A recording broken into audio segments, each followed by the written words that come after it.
A maior e mais incrível teoria de Jojo de todos os tempos.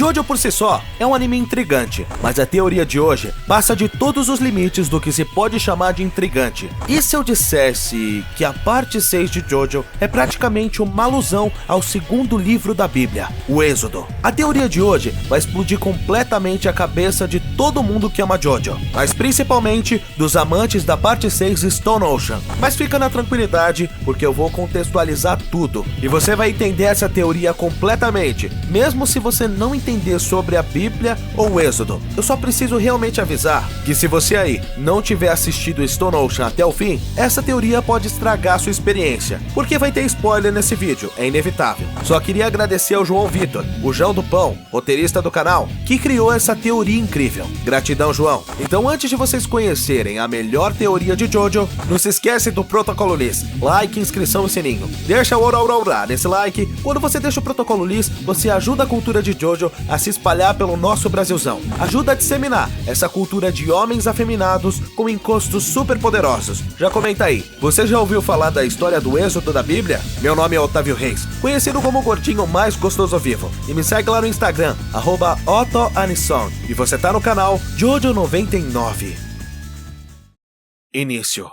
Êxodo, por definição, significa a saída de um povo de uma região para outra. E no contexto bíblico, é exatamente isso do que se trata. O segundo livro da Bíblia é o responsável por narrar a fuga dos hebreus do Egito. E quando se faz qualquer menção a esse acontecimento, vem à nossa mente 3 elementos principais: Moisés, escravidão e, por último, mas não menos importante, as 10 pragas do Egito. Quando a gente lembra das 10 pragas do Egito e associa a Jojo, a coisa mais óbvia que vem na nossa mente é quando o Weather Report causou a chuva de rãs para salvar Jolene no capítulo 48 de Stone Ocean. Mas essa é só a ponta do iceberg. E alguns mais fora da caixa ainda pensam na morte da Jolene como a última praga do Egito, a morte dos primogênitos. Mas eu garanto que dá para ir muito além disso, e muito além, até mesmo, das 10 pragas do Egito. Vamos analisar um pouco a história de Jojo até Stone Ocean, e ao mesmo tempo que analisamos a história de Moisés para compará-las, ok? Mas só queria te lembrar que na descrição e no comentário fixado tem os mangás de Jojo para vocês adquirirem e colecionarem.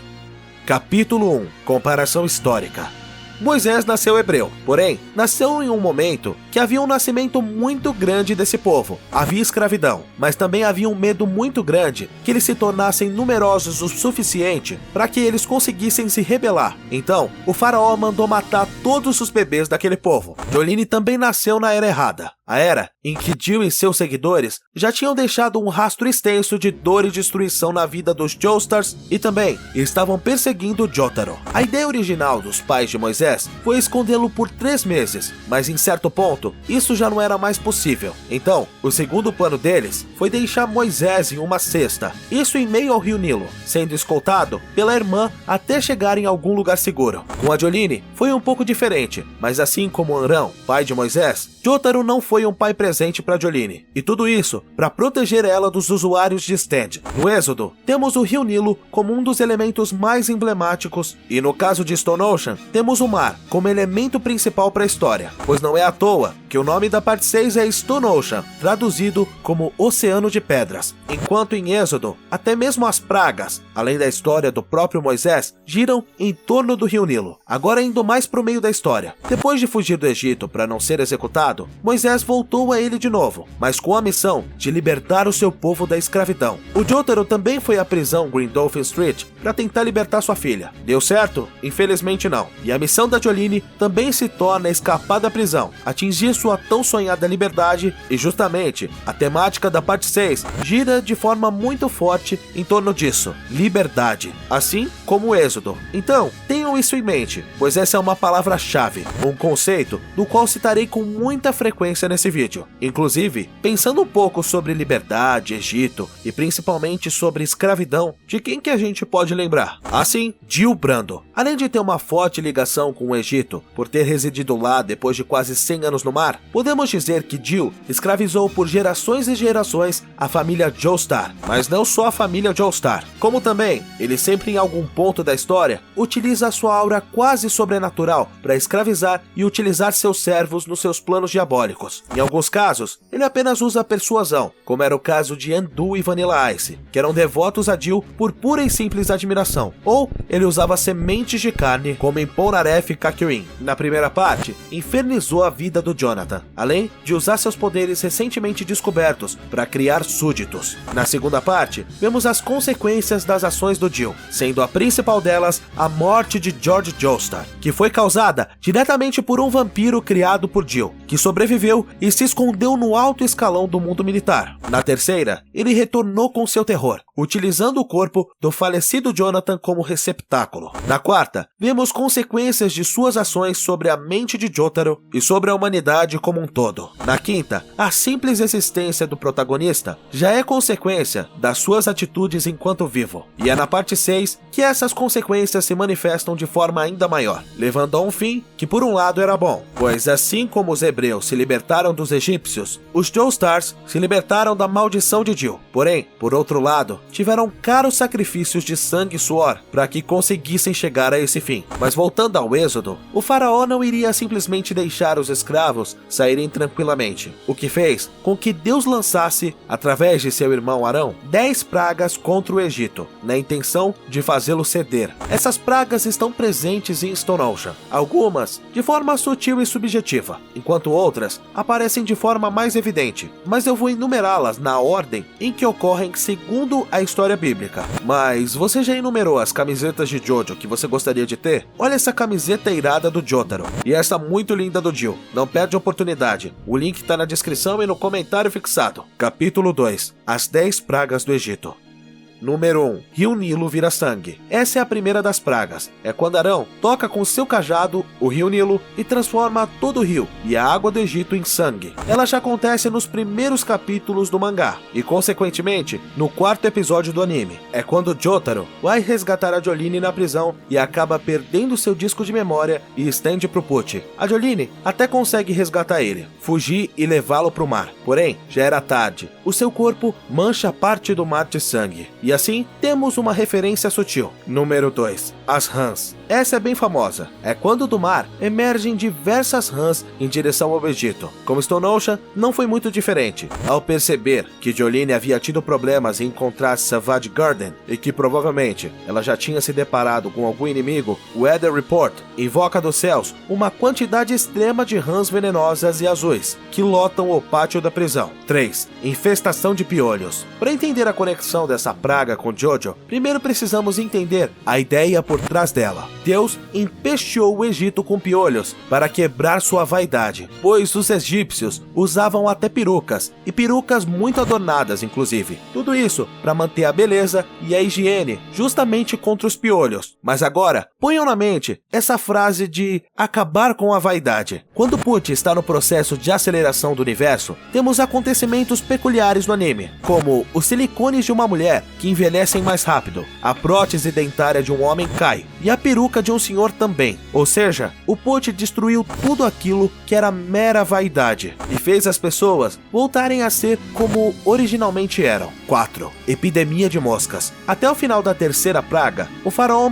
manteve-se irredutível quanto a deixar os hebreus se tornarem livres. Porém, foi enviada mais uma praga, um enxame de moscas que carregava com si a agonia, a podridão e diversas doenças. Ou seja, de certa forma, ameaçaram a integridade física dos egípcios. Pense nisso, ameaçaram a integridade física. Com certeza, uma punição muito mais do que apenas desagradável. Em Stone Ocean, não temos uma quantidade tão bizonha de moscas, mas temos o Yoyoma, que invocou durante a sua, entre aspas, batalha contra Jolyne e Anasui, através da sua boca, vários mosquitos, o que já foi suficiente para tornar esse stand letal, pois esses insetos carregavam ácido em seu sangue, assim, picando os dois e injetando parte desse ácido em seus corpos. Ou seja, podemos dizer que essas criaturas também foram ameaçadoras quanto à integridade física dos dois. 5. A morte dos animais. O faraó, depois das moscas, entendeu que não tinha como medir forças e decidiu libertar os hebreus. Entretanto, seja por orgulho ou motivos políticos, voltou atrás em sua decisão e os manteve cativos. A solução para isso, uma praga que tirou a vida de vários dos animais no rebanho egípcio, trazendo miséria aos mesmos. Há um stand em Jojo capaz de trazer a alma das criaturas mortas, na forma de zumbis invisíveis e sedentos por carnificina. Esse stand é o Limp Bizkit e seu usuário é o Sports Max. Mas vamos lembrar, qual foram mesmo as primeiras criaturas mortas que ele trouxe de volta na forma de almas zumbis? Assim, um pássaro empalhado e um crocodilo. Outra referência bem sutil às pragas. 6. Úlceras e chagas. Deus ordenou que Moisés e Arão apanhassem várias cinzas nas mãos e as jogassem no céu, assim se formando em úlceras que feriam a pele de todos do Egito. Úlceras são feridas abertas que são inicialmente superficiais, mas que podem se tornar muito profundas, podendo detonar a pele de uma pessoa, podendo até deixar seus ossos expostos, ou seja, é como se sua pele tivesse derretido de certa forma. Uma peculiaridade da parte 6, que você não vai ver nas demais partes, pelo menos não na mesma intensidade, é a existência de muitas bolhas na pele, bolhas causadas por queimaduras. Como assim, você me pergunta? Pois bem, em diversas situações, os personagens sofrem alguma lesão com temperatura que resulta em bolhas no corpo, algo bem semelhante a úlceras. Mas se você não está convencido, não acha que essas bolhas representam as úlceras, também há como usar o ácido do Yoyoma como um exemplo, já que ele derrete sua pele, deixa ela em carne viva e tem muita capacidade para deixar até seus ossos à mostra. Assim como fez com a Foo Fighters, derretendo sua mandíbula, com a Anasui furando diversas vezes seu pescoço, e a Jolene derretendo o pescoço e a língua dela. Ambas são formas de representar essa praga, e se são plausíveis ou não, é apenas questão de ponto de vista. 7. Chuva de pedras. Essa daqui é uma das mais violentas. É quando Moisés estendeu seu cajado por todo espaço não habitado pelos hebreus, e Deus enviou uma chuva de pedras para que trouxesse desolação ao Egito. Tem um stand com um poder que se encaixa muito bem nessa descrição, o Planet Waves, do guarda Viviano Westwood, que invocava meteoros letais capazes de destroçar todos os inimigos do caminho. 8. Nuvem de gafanhotos. Por causa da chuva de pedras, as plantações do Egito já estavam muito destruídas, e ainda assim, o faraó decidiu que só libertaria os hebreus depois que os mesmos indenizassem toda a destruição causada por Deus. Então, o mesmo enviou uma nuvem de gafanhotos que devorou o restante da plantação e o estoque de comida do Egito, ou seja, ela tornou ainda mais miserável a vida deles, afundando-os na fome. Durante o reset universal, Pucci também trouxe fome à humanidade, e isso é passado despercebido pelos leitores do mangá, e provavelmente será despercebido por aqueles que assistirem um anime sem ver o vídeo. Pode parecer bobo, mas isso é perceptível através de alguns detalhes, como um sorvete que derrete, a carne que congela mais do que deveria, um prato de carne que é estragado porque caiu molho demais. É como se o Pucci, no final das contas, tivesse trazendo também a fome, mesmo que de forma superficial. 9. Dias no escuro. Algo que os egípcios temiam muito, até mais do que os piolhos, era a escuridão, e Deus lançou a mais densa escuridão por 3 dias, da qual nem mesmo as tochas carregadas por eles poderiam iluminar. O Made in Heaven acelerou o universo a um nível apocalíptico, a ponto de fazer com que o sol sumisse e desse lugar à escuridão diversas vezes. Além disso, Pucci conseguiu a evolução do seu stand no Cabo Canaveral durante a noite. Aliás, a batalha contra ele se passa predominantemente à noite, e muitas pessoas até ficam se questionando onde estava o sol, qual o paradeiro dele. 10. A morte dos primogênitos. Por último, porém a mais dura e aterrorizante das pragas, conhecida como a morte dos primogênitos. O faraó estava a todo momento hesitando quanto à decisão de libertar os hebreus. Vinha uma praga, ele os deixava ir embora, aí depois voltava atrás e não deixava. E ficou fazendo isso durante a maioria das pragas, até que Deus mandou algo que o obrigaria a ceder. Ele deu as instruções para que os hebreus sobrevivessem a essa praga, enquanto mandou um anjo da morte até o Egito matar todos os primogênitos das famílias que não seguiram suas instruções. A Jolene e seu grupo também não aceitaram as instruções para chegar ao céu. céu não aceitaram o plano do Pucci e a forma como ele o executava, o que resultou na morte de Jotaro, primogênito de Holly, e Jolie Nikujo, primogênita de Jotaro. Capítulo 3. A libertação. Depois da última praga, o faraó de fato cedeu e deixou os hebreus irem ao deserto para viverem em paz. Porém, o ódio e a vingança tomou sua alma, fazendo-o mandar todo o seu exército para exterminá-los. Mesmo estando encurralados entre o mar profundo e a fúria egípcia, Deus instruiu Moisés para erguer seu cajado sobre o mar vermelho e abrir a passagem para que o povo fugisse. Porém, após isso, ele fechou o mar novamente, só que dessa vez sobre o exército do faraó, matando afogados aqueles que tentaram cruzar o mar. Já em Stone Ocean, a Jolene dá oportunidade de fuga para o Empório através do mar também, já que ela acreditava que ele merecia viver e poderia ser a única esperança de salvação. É claro que a partir desses dois eventos citados acima, é perceptível que as coisas foram bem diferentes se compararmos o que aconteceu no Êxodo e na parte 6 de JoJo e Stone Ocean. Mas o elemento principal que podemos tirar da abertura do Mar Vermelho e da fuga do Empório pelo mar é: o mar representou a salvação, a esperança. E foi por causa do mar que o Empório teve a chance, mesmo que bem pequena, de finalmente livrar tanto a família Joestar quanto a raça humana da maldição de Jill Brando. Aliás, uma singularidade entre as duas histórias que eu gostaria que notassem é que o que Joquebed, mãe de Moisés, fez para salvar o seu filho? Sim, o colocou no rio. E o que aconteceu depois? Moisés retornou e libertou o povo do faraó. Sei que o Empório tratava Jolene como irmã mais velha, mas é de fato que ela agiu como uma mãe, e assim como o Joquebed colocou o seu, entre aspas, filho nas águas para salvá-lo e libertar o pequeno Empório. E o que aconteceu depois disso? Empório derrotou Enrico Pucci e libertou os Joestars para sempre desse pesadelo. Então, agora que eu te disse tudo isso, conseguiu perceber a profundidade que podemos tirar da ligação entre essas duas obras? Mais profundo ainda, será você assistindo outros vídeos desse canal. Eu vou deixar uma playlist com várias teorias de JoJo e um vídeo que explica o verdadeiro poder do Jill, que não é parar o tempo. Obrigado por estarem comigo até aqui. Vocês são massa e não fumem maconha. Não